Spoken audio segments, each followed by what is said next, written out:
Honorable Mam'Khawula.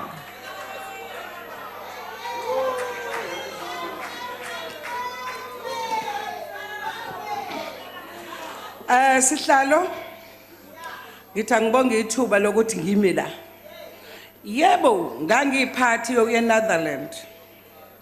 Siyobheka ukuthi bona benze njani ukuseva amanzi abo ezweni labo ukuze abantu bengahlupheki.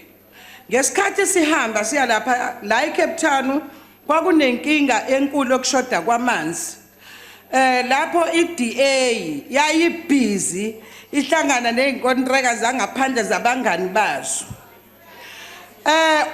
Uminister nomvuya Mankonyane kanjalo la eSouth Africa edle wayiqeda zonke imali nalabo Benton bakhe. Into esibona esiyenzekile la eSouth Africa Mam'Khawula. siluze amanzi. Mam'Khawula. Oh, Ngicela uhlale kancane phansi ma.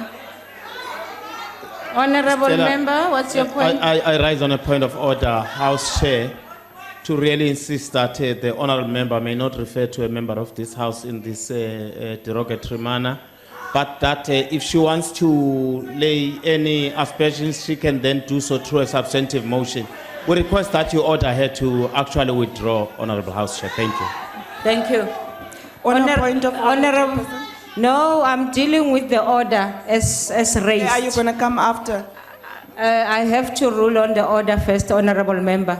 Honorable Mam'Khawula, what you have said is unparliamentary when you talk about the minister and uthi uqede yonke imali. Uyazi kahle ukuthi you have to bring a substantive motion if you have to accuse a member of this house about that. Ngicela ukhoxise kuloko mama. Ngicela ukhoxise kuqala mama. angani ngiyaqala ukukhuluma mase ungena emlonyeni. Okay ma. Ikuphi engizohoxisa kuqala? No, ukhoxisa ukuthi uyiqede imali. Hayi angeke mfethu. Manini. Angithi niyazi lapha uagrees kanti uthi. Honorable Mam'Khawula. Yeah. Sikhuluma ngeprocess enye ayikho la ehousing yaka agrees. Ngibawa ukhoxise maki. Lalela ke. Ngiyaxolisa. Siyabonga machubeka ngespeech sakho. Ngiyafuna la uma minute. Hayi amile vela mama Okay, ngeke ngiyabonga. baroka. Uyabona la eSouth Africa ayikho into ebuhlungu kulokuthiwa akushidwe noma kufihlwe izinto zibe zenzekile. Kwimanje la eSouth Africa abantu bakithi amanzi abanawo.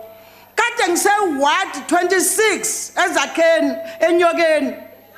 Abantu from 1994 bakhala ngamanzi. Ama-toilet akhona semgodi.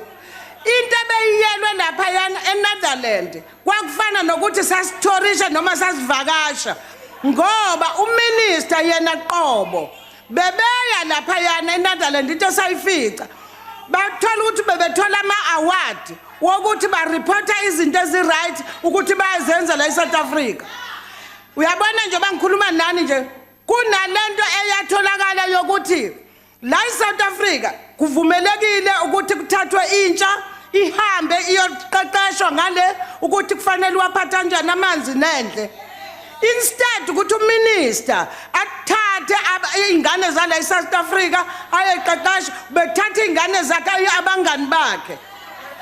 And lento ibuhlungu ngoba nina ninenkinga yokudefendana nikhohle ukuthi joba nilani kufika ngamavoti abantu. Order. Order. Mam'Khawula. Order. Honorable Khawula, can you take your seat for a while? Why are you rising, Honorable Member? I rise order in terms of Rule 92 once again, House Chair, that the honorable member is repeating the same reference to the minister and On a that point of order, Chairperson. she may only do so through a substantive motion, which she is Not gonna allowed to happen. do, but she cannot do it in the course of the debate as she so does. We so request that she actually withdraws once again, House Chair. And if On she a point continues of in this order, Chair. fashion, then it will be something else. Okay. On a point of order, Honorable Chairperson, I'm members, scared of you, Chief. I'm sorry that On I a point missed of the order. part. If Honorable Whip can just tell me which part it is, or I'll ask the table to look into it, and then we will talk about it.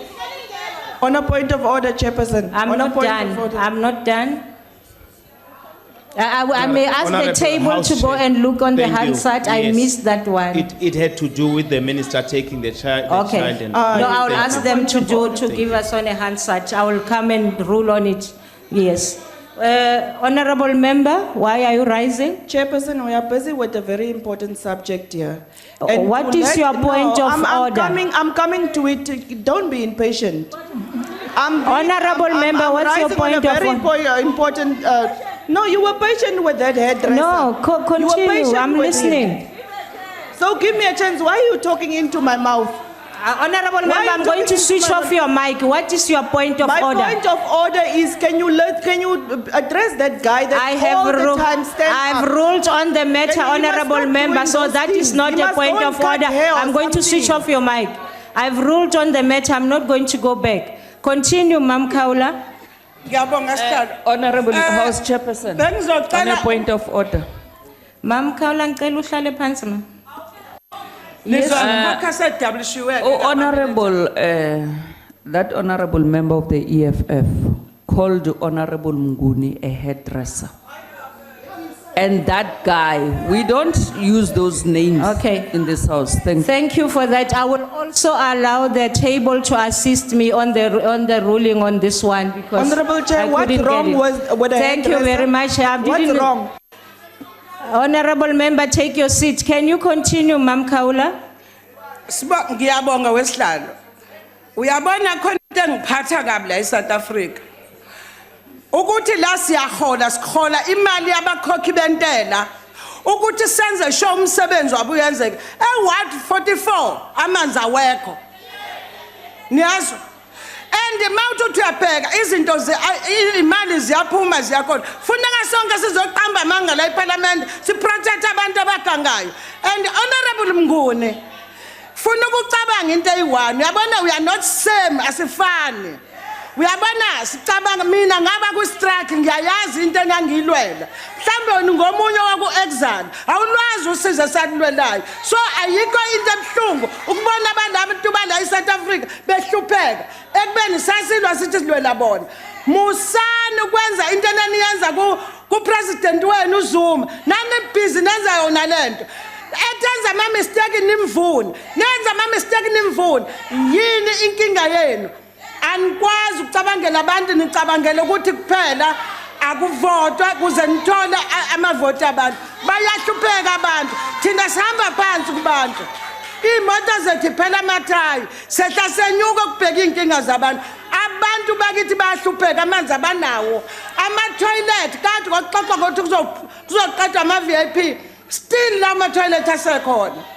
siphuma la sihambe sikuma oversight inkinga ade bezireportela zona bakhuluma ngento ezinhle masifika kubona sifika kwanakela honorable Nkwinti ngifuna ukukutshela into eyi-1 ngiyakuthemba akawenze show Sithokoze ukuthi Mhlonishwa. usebenzele abantu uyeke ilabantu Siyathokoza Mhlonishwa, isikhathi sakho siphelile. Siyathokoza ngizocima la. Isikhathi sakho siphelile, ngiyathokoza Mhlonishwa.